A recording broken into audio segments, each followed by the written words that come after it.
बहरहाल तो मेरे सहयोगी विपिन ने बातचीत की जेपी दलाल साहब से थोड़ी देर पहले। उनका मानना था कि नतीजा निकल जाएगा, लेकिन नतीजा नहीं निकला। अधिकारियों ने भी स्पष्ट कर दिया है कि एक तरफा कार्रवाई हम कर नहीं सकते, और किसानों ने स्पष्ट कर दिया है कि हम भी यहां पर डटे रहेंगे।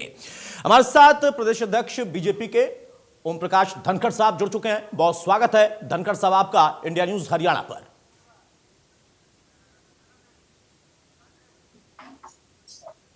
जी धनखड़ साहब, नतीजा नहीं निकल पाया। 2 दिनों की वार्ता और दोनों में मांग पर डटे हुए हैं किसान, और अधिकारी भी कह रहे हैं कि हम भी एक तरफा कार्रवाई नहीं कर सकते।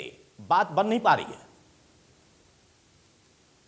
सबसे पहले तो मुझे आपने कहा था कि एमएसपी जो सरकार ने मैं उस बढ़ाया पे भी आऊंगा सर, उस पे भी आऊंगा। जी, आप शुरू में जो है इस विषय से शुरू करिए कि गेहूं में 40 रुपए की और सरसों में 400 रुपए की जो बढ़ोतरी हुई है, और हम गेहूं और सरसों के किसान हैं, तो मुझे लगता है कि और जो सूरजमुखी भी हमारा कुरुक्षेत्र का किसान उगाता है, जी जी, तो काफी फायदा हमारे इलाके के किसानों को इस नाते से होगा। और जो बार बार शंका पैदा की जाती है कि एमएसपी का ये हो जाएगा वो हो जाएगा, बार बार उसका आना और बढ़ना, ये मुझे लगता है कि इससे सुनिश्चित बात कोई और हो नहीं सकती। बिल्कुल। बहुत ही लगातार जो है एमएसपी की घोषणा जारी है, लगातार उस पर खरीद हो रही है। और हरियाणा ऐसा राज्य है कि जो जितनी भी फसलें यहाँ होती हैं, हम सब फसलों की खरीद करते हैं। बाकी हमारे आसपास कोई भी राज्य ऐसा नहीं है। बिल्कुल। जो भी अनाज यहाँ उत्पन्न किसान करता है, हम सब की एमएसपी पे खरीद करते हैं। इसमें भारत में हम नंबर 1 है।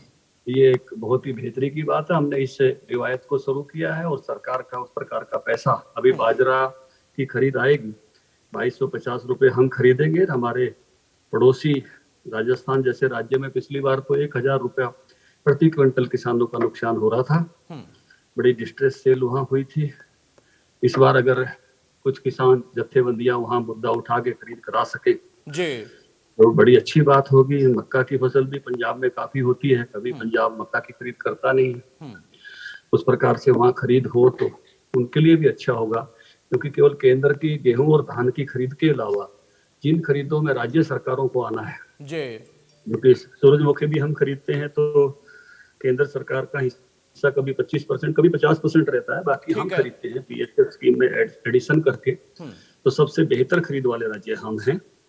तो इस समय ये बढ़ोतरी जो प्रधानमंत्री जी ने की है, मैं प्रधानमंत्री जी का, कृषि मंत्री तोमर जी का आभार व्यक्त करता हूँ कि इससे हम उस रास्ते पर आगे बढ़ेंगे जो किसानों की आमदनी बढ़ाने वाला रास्ता है। धनखड़ साहब, चूंकि आपने एमएसपी पर ही अपनी बात रख दी, मैं इसी को जोड़कर सवाल लेता हूं कि एक तरफ जो कि केंद्र सरकार की योजना है कि आय दोगुनी हम करेंगे 22 तक, उस दिशा में लगातार अलग अलग समय पर परिवर्तन लाया गया, एमएसपी को बढ़ाया गया, और आज भी केंद्रीय मंत्री ने कहा, तोमर साहब ने कहा कि एमएसपी थी और एमएसपी रहेगी। लेकिन ये वो लोग जो बैठे हुए हैं, वो चाहे करनाल प्रकरण को लेकर वहां बैठे हो या कृषि कानून को लेकर दिल्ली के इर्द गिर्द बैठे हो, बॉर्डर्स पर बैठे हो, वो क्यों आखिर एमएसपी को भी आधार बनाकर लगातार ये कह रहे हैं कि नहीं, एमएसपी भी इससे खत्म हो जाएगी, जबकि यहां पर एमएसपी को बढ़ाया जा रहा, 6 फसलों में बढ़ाया गया फिर से। करनाल वाले मुद्दे पर अगर हम देखें तो वहां पर भी राकेश टिकैत अभी भी स्पष्ट नहीं बता रहे कि एक्शन लिया जाएगा तो फिर आगे का उनका रुख क्या होगा। वो सिर्फ एक ही बात कह रहे हैं कि हम डटे रहेंगे। ये डटे रहने वाला प्रकरण है क्या? क्यों आखिर ये स्थिति? देखिए, बात यह है कि एक तो गलत नैरेटिव सेट करने की कोशिश हो रही है किसान जत्थेबंदियों के माध्यम से। ना कोई मंडी बंद होने वाली है, नई मंडियां बन रही है, गन्नौर की मंडी बन रही है, एप्पल मंडी बन रही है, हमारे इंजौर में जहां पर एचएमटी की फैक्ट्री थी, फ्लावर मंडी बन रही है, गुड़गांव में मसाला मंडी बन रही है, सोनीपत में, और ये सारी की सारी खरीदें भी उसी प्रकार से सब चलने वाली है। कोई इसमें किसी प्रकार का परिवर्तन आने वाला नहीं। ये तो एक नैरेटिव ऐसा सेट करके आगे बढ़ रहे हैं कि जिस नैरेटिव का कोई आधार नहीं होगा। समय के साथ इस सारी एक नैरेटिव शुरू में सेट करने की कोशिश की गई थी कि हमारी जमीनें ले लेंगे पूंजीपति। अब उस पर कोई बोलता नहीं, अब उस पर कोई नहीं बोलता। एमएसपी बंद होने की बातें बोलते थे, अब भी उस पर कोई बोलता नहीं। अब तो एक ही शब्द कहते हैं, काले कानून। अभी काले में काला क्या है उस पर बात नहीं करते। तो ये जहां जो एक ही प्रकार का नैरेटिव लेकर चलते रहना, उसके में बहुत लंबे समय तक जब कोई चलती हैं चीजें तो सत्य बाहर आते हैं, और सत्य बाहर आते हैं तो फिर इस प्रकार का नैरेटिव बहुत टिकता नहीं है कि सबको पता चल जाता है कि इस बात में सत्यांश कहाँ है और ये बात कहाँ पहुंच रही है। जी धनखड़ साहब, राकेश टिकैत ने इसके पहले उत्तर प्रदेश की राजधानी और लखनऊ का उन्होंने जिक्र करते हुए कहा कि लखनऊ को, उस प्रदेश की राजधानी को हम दिल्ली जैसी स्थिति में लाकर खड़ी कर देंगे। उधर से वहां के ही कई किसान संगठनों ने, जो अलग अलग संगठन है जो इनके साथ कभी आंदोलन में थे, उन्होंने उसकी मुखालफत कर दी। अब क्या वाकई हरियाणा को एक तरीके से सेंटर बनाने की कोशिश की जा रही है, ये आप कह रहे हैं? हरियाणा के भी बहुत सारे संगठन हैं जो इनके साथ नहीं आते हैं, अपनी बात अलग से रखते हैं। गुणी प्रकाश जी का संगठन है, बाकी भी कई सारे संगठन हैं जो उनके साथ उस प्रकार से दिखाई नहीं देते। एक ही संगठन आपको हरियाणा का ज्यादा दिखाई देता है, वो आप जानते हैं। और ये अब आंदोलन पूरी तरह से राजनीतिक आंदोलन है। भारतीय जनता पार्टी का विरोध करने का आंदोलन है, जेजेपी का विरोध करने का आंदोलन है, उसके कार्यक्रमों का विरोध करने का आंदोलन है। अब इस आंदोलन का, मैं तो ये कहूंगा कि इस आंदोलन ने एक समय किसानों के मुद्दे को बहुत अच्छे से उठाया था, और उस समय जब तीनों कानून में संशोधन की बात स्वीकार कर ली थी, और जिस समय ये बात हो गया था भी एमएसपी पर भी हम कमेटी बनाते हैं, तो बहुत बड़ी आंदोलन की विजय हो गई थी। और मैं कहता हूं कि बैंड बजाते हुए पंजाब तक इन जत्थेबंदियों को जाना चाहिए था। अब मैं कहूंगा कि आंदोलन के मुद्दे की हार हो रही है। कोई व्यक्तिगत राजनीति करने के लिए पंचायत करे, महापंचायत करे, कुछ और करे, वो अलग बात है। आंदोलन का एजेंडा पीछे चला गया है, शख्सियतें और पॉलिटिक्स आ गया। धनखड़ साहब, जो करनाल में हुआ, क्या आपको खुद व्यक्तिगत तौर पर लगता है कि हाँ, उससे इनको एक मौका मिल गया है? वो लोग जो कि अब वहां पर अड़ने की और डटने की बात कह रहे हैं, क्योंकि अधिकारियों ने आज भी बातचीत लंबी की, प्रस्ताव उनको दिया गया, कल भी बात हुई, वो मानने को तैयार नहीं। उनकी सिर्फ एक मांग है, ठीक वैसे ही जैसे कानून को लेकर भी उनकी एक मांग है। ये अगर स्थिति रहेगी तो इसका हल कैसे निकल पाएगा? देखिए, करनाल में पहली बात तो यह है कि जिस समय लाठीचार्ज हुआ उसी समय मैंने कहा मुख्यमंत्री को कि लाठीचार्ज नहीं होना चाहिए था। वहां की प्रेस में भी कहा मैंने उसी दिन, और किन परिस्थितियों में हुआ इसकी जांच होनी चाहिए। ये नहीं होता तो ज्यादा अच्छी बात थी। सबको अपना अपना आंदोलन करने का हक है, और उसको शांतिपूर्वक ढंग से निपटना चाहिए था, कोई घटना हो रही थी तो। दूसरी बात यह है कि जांच बैठाने की बात हमने कही, संगठनों ने भी कही, उसी समय उसी प्रेस में मैंने कही, तो वो जांच सरकार ने बैठाई हुई है। जांच के परिणाम आने का धैर्य से प्रतीक्षा करनी चाहिए। आप पहले ही निर्णय करके और दंड देने की बात पर आ जाते हो, वही बात की जिद वहां पर चल रही है। सरकार के प्रतिनिधि भी यही कह रहे हैं, अधिकारी कह रहे हैं भी इस पर जांच हो रही है, जो भी चीज निकलेगी हम उस पर आगे बढ़ेंगे। और ये देखिए, जो आपने कहा कि हाँ जो हुआ वो ठीक नहीं था, लेकिन अब यहां पर उसको एक आधार बना लिया गया, और अब उसको लेकर बकायदा एक रणनीति तैयार की जा रही है कि उत्तर प्रदेश से, पंजाब से भी लोगों को लाया जाएगा, इस जगह पर यहां इकट्ठा किया जाएगा। इसको एक नया तीसरा सेंटर बनाने की तैयारी हो रही है। देखिए, किस लोकतंत्र में सबको अपनी बात कहने का हक है, वही लोकतंत्र में किसी को भी हठधर्मिता का हक नहीं है।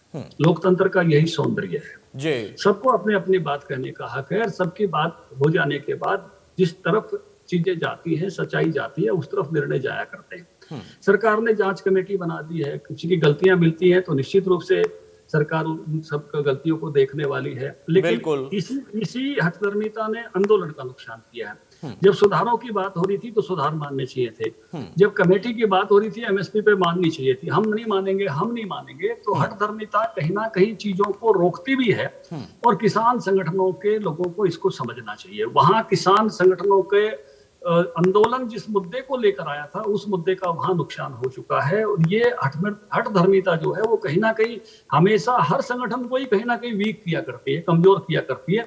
आपको आग्रह से अपनी बात कहने का हक है, और लगातार कहने का हक है, लेकिन आप अपनी बात कहिए, और जो भी जांच कमेटी है जिस जांच कर रहे हैं उनके सामने अपनी बात रखिए। आपकी बात वजनदार होगी तो सब मानकर आगे बढ़ेंगे। धनखड़ साहब, चूंकि सरकार का अपना रोल होता है और पार्टी की भूमिका अलग होती है, आपके पास पार्टी की जिम्मेदारी है, तो वहां पर यह प्रश्न बड़ा लाजमी होता है। राकेश टिकैत को लेकर मैं जरूर पूछना चाहूंगा, बंगाल का चुनाव, तब भी उन्होंने स्पष्ट तौर पर वहां जाने की बात कही, गए भी, उसके बाद उत्तर प्रदेश को लेकर लगातार वो कह रहे हैं बीजेपी शासित जो राज्य हैं वहां के लिए वो अपनी रणनीति क्लियर कर चुके हैं। पार्टी स्तर पर एक प्रदेश अध्यक्ष के तौर पर आप इसको पार्टी के हिसाब से कैसे देख रहे हैं, क्योंकि उनका सीधा टारगेट ओपन टारगेट है। देखिए, मैंने पहले ही कहा कि ये आंदोलन किसान मुद्दों पर नहीं है, ये पॉलिटिकल आंदोलन है। अब ये भारतीय जनता पार्टी के विरोध में है, हरियाणा में भारतीय जनता पार्टी और जेजेपी के विरोध में। ये अब पूरी तरह से पॉलिटिकल आंदोलन है। इसको अब हरियाणवी हर आम आदमी भी इसको समझता है कि पूरी तरह से राजनीतिक आंदोलन है। चाहे वो मुजफ्फरनगर की महापंचायत हो, चाहे यहाँ पर भारतीय जनता पार्टी के कार्यक्रमों का विरोध हो, जेजेपी के कार्यक्रमों का विरोध हो, सरकार के कार्यक्रमों का विरोध हो, ये पूरी तरह से पॉलिटिकल आंदोलन है। हर कोई इस बात को समझ रहा है, किसी को भी इस बात में जरा भी शक नहीं है। ये पूरी तरह से अब पॉलिटिकल आंदोलन।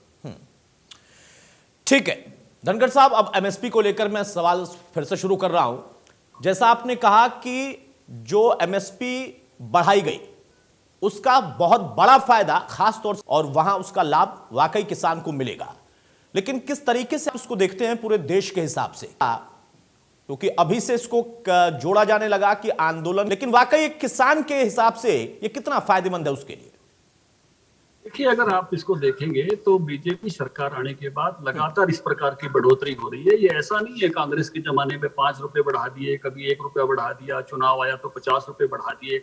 आप इस बढ़ोतरी में एक ग्रेजुअली बढ़ोतरी है, उसको लगातार आप इस बात को महसूस कर सकते हो। जो भी फसलों में वो हमेशा 40-50 रुपए के आसपास खाद्यान्नों में होती है, और जो कई सैकड़ों में वो दलहन और तिलहन में होती है, क्योंकि दलहन और तिलहन अभी भी हमको बाहर से मंगाने पड़ते हैं जी। अब पिछले बार में 25 से 75 हुआ था, अब 75 से 2015 हो गया, 40 रुपए बढ़े। पिछली बार 50 रुपए बढ़े थे। पहले 1840 से 1925 हुआ था, 1735 से 1840 हुआ था। तो आप इस बढ़ोतरी को अगर देखेंगे ना लगातार, ये गेहूं के मैं आंकड़े दे रहा हूं, तो ये लगातार उसी प्रकार की बढ़ोतरी है जो बढ़ोतरी पीछे होती आई है। तो इसमें कोई आश्चर्यजनक बढ़ोतरी ऐसा नहीं, इसलिए बढ़ोतरी उसी श्रृंखला में है। दूसरी खास बात तो इस बात में से आती है कि खरीदने वाले कितने। मैं इस बात का गर्व कर सकता हूं कि हरियाणा एक एक दाना खरीदता है, इसलिए मैं इस आंदोलन को भी विभेद मूलक देखता हूं। इस आंदोलन में भी मैं भेदभाव देखता हूं। अभी बाजरा खरीदा जाएगा, तो हम 2250 रुपए में खरीदेंगे, और पिछली बार डिस्ट्रेस सेल हुई राजस्थान में। आप देखिए 1 करोड़ क्विंटल जो है बाजरा की, वहां पर जो है 1 करोड़ एकड़ में बाजरा होता है, और 10,000 रुपए का नुकसान जो है वो जो है प्रति एकड़ किसान को वहां पर हो रहा था। लेकिन किसान जत्थेबंदियों ने एक जुलूस भी निकाला, कहीं गए जयपुर में सचिवालय की, और कहीं गहलोत को ज्ञापन देकर आए कि हमारा बाजरा खरीद लो। हरियाणा के धरने पर आकर बैठे हैं जहां बाजरा खरीदा जा रहा है, जहां राजस्थान का भी बाजरा कुछ मात्रा में आता है जो हम खरीदते हैं, लेकिन वहां एक भी मुद्दा नहीं उठाया। पिछले 4-5 साल से गन्ने के भाव ही नहीं बढ़े थे। चुनाव आया है तब जो है कैप्टन अमरिंदर ने बढ़ाए हैं।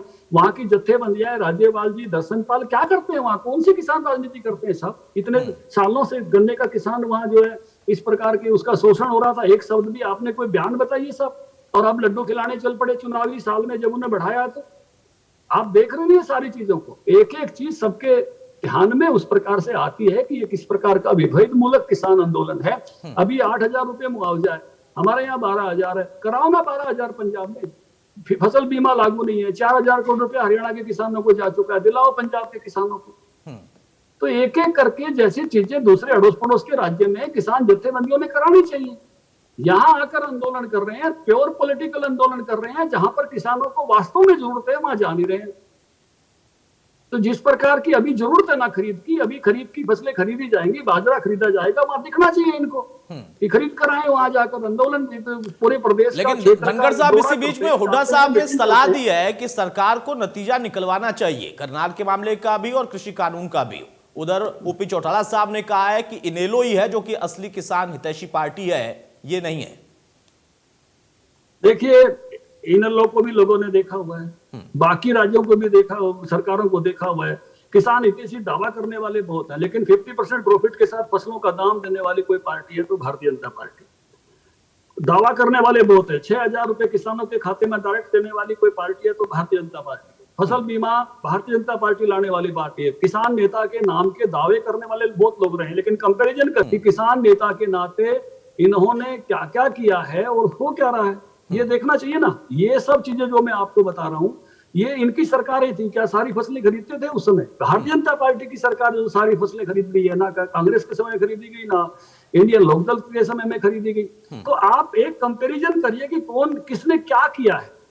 जब धरातल पर आप कंपैरिजन को देखेंगे तो ध्यान में आएगा कि किस सरकार ने भावांतर भरपाई लाए, कभी सोचा कभी उस बारे में? हम भावांतर भरपाई की स्कीम यहाँ लेकर आए, दे रहे हैं किसानों को, बागवानी किसान को दे रहे हैं, उसका बीमा हम करने जा रहे हैं। आप सर्वश्रेष्ठ सभी राज्यों में, मैं इस बात को केवल ऐसे नहीं कह रहा कि कहने के लिए कह रहा हूं, मैं चाह रहा हूं कि आपके माध्यम से कंपैरिजन हो कि भारत में सबसे अच्छा हरियाणा कर रहा है और पिछली सारी सरकारों से अच्छा नरेंद्र मोदी की सरकार कर रही है।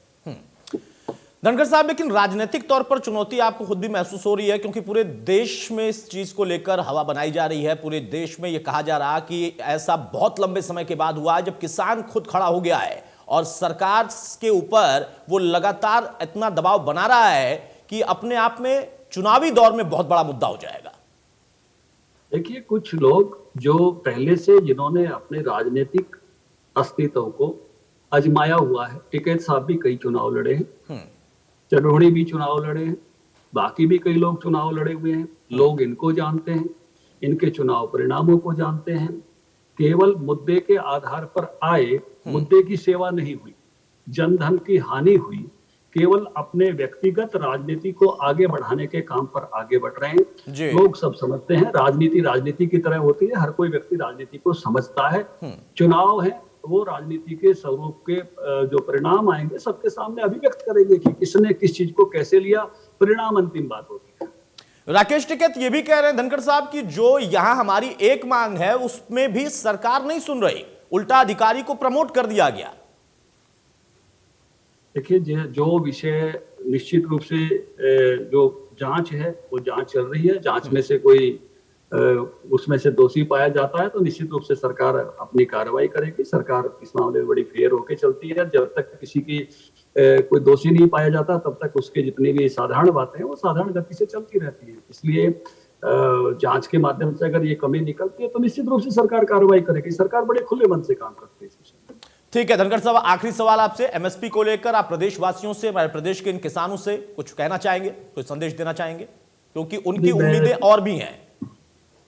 निश्चित रूप से जिस प्रकार से किसानों को एमएसपी देकर और 50% प्रॉफिट के साथ फसलों के दाम देकर जो आमदनी किसानों की बढ़ाई है वो अच्छी है, लेकिन मैं उससे संतुष्ट नहीं हूं। हमारी सोच ये है कि हम दिल्ली के नजदीक हैं और पेरी अर्बन एग्रीकल्चर करके 4 करोड़ की मार्केट को इसको कब्जा करें। हमको फिशरीज में आगे बढ़ना चाहिए, बागवानी में आगे बढ़ना चाहिए, फलों की खेती में आगे बढ़ना चाहिए और डायरेक्ट मार्केटिंग करनी चाहिए। ये बहुत सारे किसान जत्थेबंदियां इस डायरेक्ट मार्केटिंग के खिलाफ हैं, क्योंकि तीनों कानून डायरेक्ट मार्केटिंग को बढ़ावा देने वाले हैं और इससे किसानों की आमदनी बढ़ने वाली है। ये पुराना ही जाल चलाए रखना चाहते हैं। जो जाल पहले से चला हुआ था उसमें एक सीमित आमदनी है।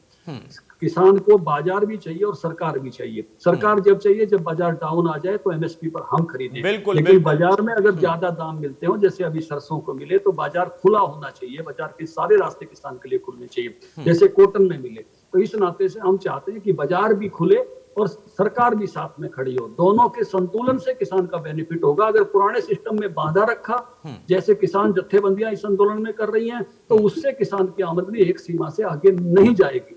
तो पेरी अर्बन एग्रीकल्चर पर बढ़ना और बाजार खुलना ये किसान के फायदे की बात है। लेकिन उसके साथ साथ मैं किसान मोर्चे का राष्ट्रीय अध्यक्ष रहा हूं। मेरी सरकार में मेरी ये पक्की राय है कि एमएसपी और मंडी सिस्टम वो पैरेलल किसान के साथ उसी प्रकार से खड़ा रहेगा, खड़ा है कि जहां बाजार कम में दिक्कत आएगी वहां सरकार जो है किसान के साथ पूरी तरह से खड़ी होगी।